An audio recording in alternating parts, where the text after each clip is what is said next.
Kanalıma hoş geldiniz. Bugün sizlere aloe vera çoğaltmanın önemli püf noktalarından bahsedeceğim.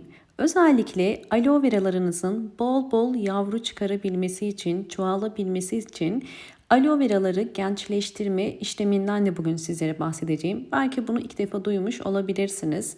Gördüğünüz üzere bu aloe veralarımın hepsi daha yeni yavru çıkaran aloe veralar ve bol bol şu anda küçük yavruları var. Aloe vera bitkisi aslında bakımı en kolay olan çiçeklerden bir tanesidir. Çok fazla ilgilenmenize gerek yok. Fakat dikkat etmeniz gereken birkaç püf nokta var. Özellikle aloe veraları çoğaltmak için ne yapmak gerekiyor? Hemen sizlere doğru bilinen birkaç yanlışı ve doğru yapılması gereken noktaları da göstereceğim.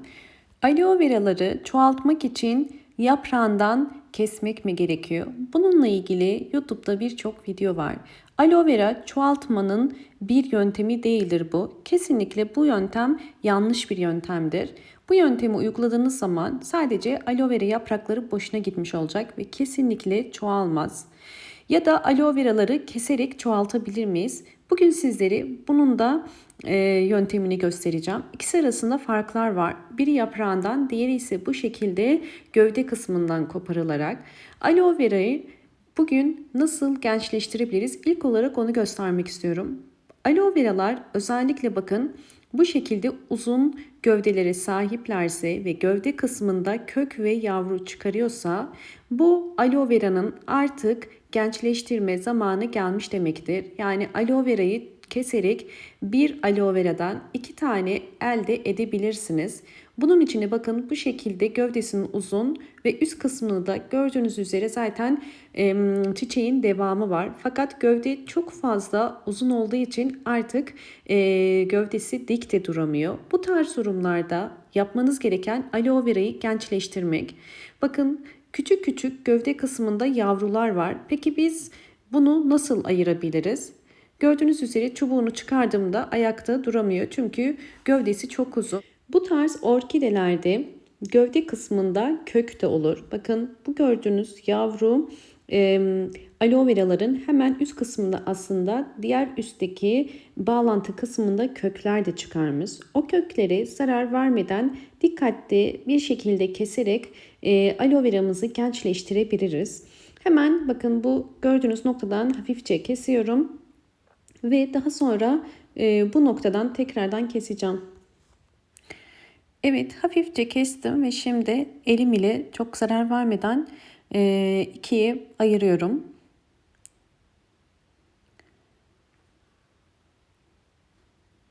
Evet, bakın gördüğünüz üzere şu anda ayırdık ve ayırdığımız kısımda da zaten küçük bir kök var. Genelde bu tarz aloe veralarda yukarı kısmında da kökler çıkıyor. Aloe vera aslında hiç kökü olmasa da yine toprağa ektiğiniz zaman köklenir ve yeniden canlanır. Çünkü diğer çiçeklerden farklıdır. Bakın görüyorsunuz kökünü. Şimdi bu kestiğimiz noktaya özellikle dezenfekte etmek için toz tarçın sürüyorum. Toz tarçın bu bölgenin kurumasını ve burada daha hızlı toprağa alışmasına yardımcı olacak. Diğer kestiğiniz yere de toz tarçın dökebilirsiniz. Bakın bu şekilde üzerinde kalabilir. Kuruduktan sonra ya da bu şekilde direkt toprağa ekebiliriz. Aloe veraların bol yavru vermesi için toprak seçimi çok önemli. İkinci önemli püf nokta toprağın torflu ve suyu geçirebilen bir toprak olması gerekiyor. Bunun için perlit karışımlı bir toprak da seçebilirsiniz. Özellikle aloe vera toprağı için kaktüs toprağı da kullanabilirsiniz. Bu tarz topraklarda aloe veralar çok daha hızlı köklenirler. Şimdi aloe verayı ekeceğiz. Dediğim gibi hiç kökü olmasa da bu aloe vera hızlı bir şekilde köklenebilir. Bunun için endişelenmenize gerek yok. Evet, şimdi aloe veramı direkt koyuyorum. Ve aloe verayı ekerken üçüncü önemli püf nokta çok yaprak diplerine kadar ekmeyin. Şu anda benim bu aloe veram köksüz olduğu için bu şekilde ekiyorum. Fakat biraz daha gövde kısmı yukarıda kalırsa sulama esnasında gövde kısmının içerisine su girip çürümesini de engellemiş oluruz. Evet, artık ekimi tamamladık. Ve aloe veramızın sulama zamanına geldik. İlk olarak bakın bu şekilde az suluyorum. Aloe veralarda 3. önemli püf nokta az sulama. Kesinlikle çok fazla su vermeyin. Günlerce, haftalarca aloe vera bitkisi susuz kalabilir. Susuz kaldıkça aloe vera bitkileri daha çok yavru çıkarırlar. Bunu da unutmamakta fayda var. Evet, bakın bu kestiğimiz aloe veram ve üzerine de ben biraz toz tarçın döküp sizler de bu aloe veramın son halini tekrardan paylaşacağım.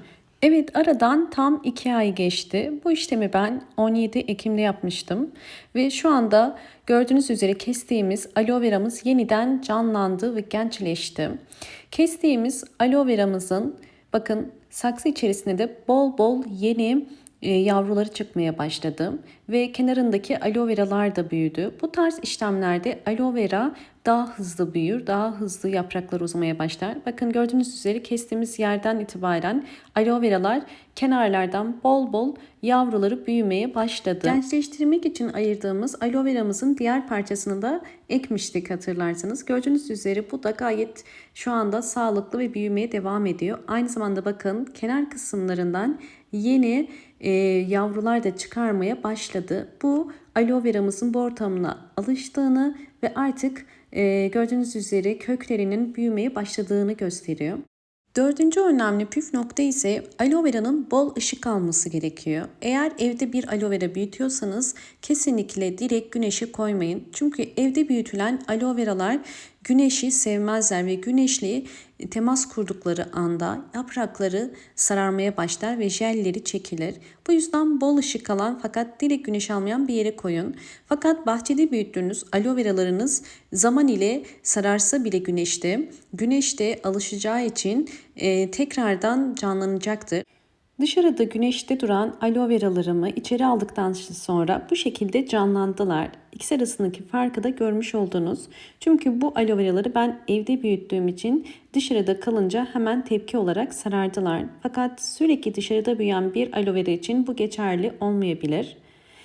Evet, özellikle aloe veralarınızı son olarak şunu tekrar belirtmek istiyorum. Toprağı bu şekilde kurumadıkça sulamayın.